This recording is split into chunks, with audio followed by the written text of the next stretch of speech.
नमस्ते, म प्रवीण तिमल सेना। आज म आर्थिक वर्ष सकिन एक हप्ता जसो बाँकी रहँदै गर्दाखेरि हाम्रा स्वास्थ्य संस्थाहरूले पाम्स V2 सञ्चालन गरिरहँदा कसरी अल्या गर्ने अर्थात् आर्थिक वर्ष कसरी चेन्ज गर्ने भन्ने बारेमा बताउन गइरहेको छु। यसभन्दा अघिल्लो आर्थिक वर्षमा हामीहरूले इएलएमएस सिस्टम सञ्चालन गरिरहेको थियौँ भनेपछि त्यहाँ ब्याकडेटमा काम सकाएर पनि तपाईँले आर्थिक वर्ष चेन्ज गर्न सक्नुहुन्थ्यो। तथापि यहाँ चाहिँ पाम्स V2 सिस्टममा चाहिँ हामीहरूले आर्थिक वर्ष सकिएको 12 बजेपछि त्यो आफै अल्या हुने गर्दा तपाईँहरूको काम बाँकीहरू चाहिँ आर्थिक वर्ष अगावै सकिदिनको लागि अनुरोध गर्दै यो भिडियो बनाएको छु। त्यसका लागि मैले सुरुमा हामीले साइन इन गर्छौँ आफ्नो स्टोरलाई।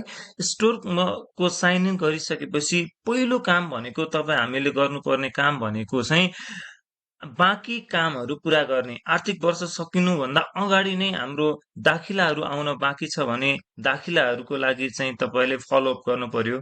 त्यसपछि हफाहरू तपाईँले पठाउनु भएको छ भने सोको हफाहरू या तपाईँहरूलाई कसैले हफा गर्नु भएको छ भने त्यसको दाखिला समयमै गरिदिनु होला। र तपाईँहरूको खर्च निकासा या अन्य कामहरू बाँकी छ भने ती सबै कामहरू चाहिँ आर्थिक वर्ष सकिनुभन्दा अघिल्लो दिन नै सकाइदिनको लागि अनुरोध गरे। त्यसपछि हामीले गर्नुपर्ने काम चाहिँ हामीले यसरी गरिसकेपछि तपाईँले आफ्नो स्टोरमा गएर भौतिक गणना गर्नुपर्ने हुन्छ। र भौतिक गणना गर्नु अघि चाहिँ तपाईँले अभिलेख प्रविष्टिमा गई अन्य विवरण प्रविष्टिमा गई जिन्सी निरीक्षण फारम भनेर हुन्छ, मलेपको 411 नम्बरको जिन्सी निरीक्षण फारम भर्नुपर्ने हुन्छ। त्यसका लागि जिन्सी निरीक्षणमा यसरी क्लिक गर्नुभयो भने फर्म डाउनलोड भनेर छ, यहाँनिर एउटा फर्म डाउनलोड गर्नुभयो भने तपाईँको त्यो आर्थिक वर्षको सम्पत्तिको प्रकार भनेर जान्छौँ, यहाँनिर खर्च भएर जाने भनेर डाउनलोड गर्छौँ। यसरी त्यो डाउनलोड गर्दै गर्दाखेरि तपाईँको पाम्स V2 सिस्टममा भएको औषधि वा औषधजन्य सामग्रीहरूको सिस्टमको ब्यालेन्स यहाँनिर देखाइन्छ। त्यसपछि भौतिक परीक्षण गर्दाखेरि तपाईँले कति भेटाउनु भयो, कति क्वान्टिटी भेटाउनु भयो, सम्पत्ति तथा जिन्सी माल सामानको अवस्था र परिमाण यदि चालुमा छ भने चालुमा गर्नु पर्यो, मर्मत गर्नुपर्ने, लिलाम गर्नुपर्ने, मिनाहा गर्नुपर्ने, संरक्षण, यस्ता कुराहरू चाहिँ देखिएको मा चाहिँ तपाईँले लेखिदिनु पर्छ। र कुल परिमाण भौतिक परीक्षणमा देखिएको यो दुईटाको कम्प्यारिजन गरेर यदि माइनस प्लस के छ या बराबर छ त्यो लेखिदिनु पर्ने हुन्छ। र यदि तपाईँको यहाँ भौतिक गणनामा धेरै देखिएको छ, सिस्टममा थोरै देखिएको छ भने कैफियतमा त्यसको कारण पनि खुलाइदिनु पर्ने हुन्छ। यदि हाम्रो उसमा भौतिक गणना गर्दाखेरि धेरै देखियो र सिस्टममा थोरै भयो भने त्यस्तो अवस्थामा कारण खुलाउनु भएको छ भने त्यस्तो अवस्थामा हामीले अभिलेख प्रविष्टिमै गएर अन्य विवरण प्रविष्टिमा गएर मौजदात समायोजन अर्थात् स्टक एडजस्टमेन्ट गर्न सक्छौँ।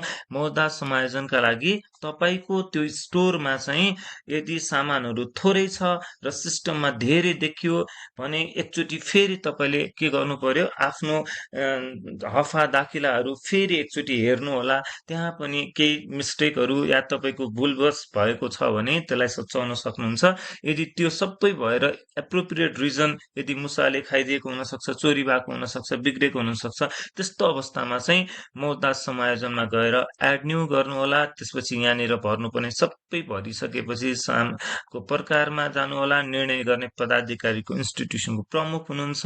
यहाँनिर उपसमूहमा चाहिँ औषधजन्य सामग्रीहरू, त्यसपछि गएर मेडिकल, यसरी सामग्रीहरू राखेर समायोजन गर्नुपर्ने कारणहरू पनि खुलाइदिनु भयो भने त्यो चाहिँ त्यहाँबाट घटिसकेपछि तपाईँहरूको सिस्टम र तपाईँको भौतिक रूपमा चाहिँ बराबर हुन्छ। यसरी तपाईँले कुनै एउटा सम्पत्तिलाई यदि बढी भएको छ भने घटाउनु पर्ने छ भने यहाँनिर लेखिदिनु होला, समायोजन गर्नुपर्ने कारण खुलाइदिनु भयो भने त्यो चाहिँ हुन्छ।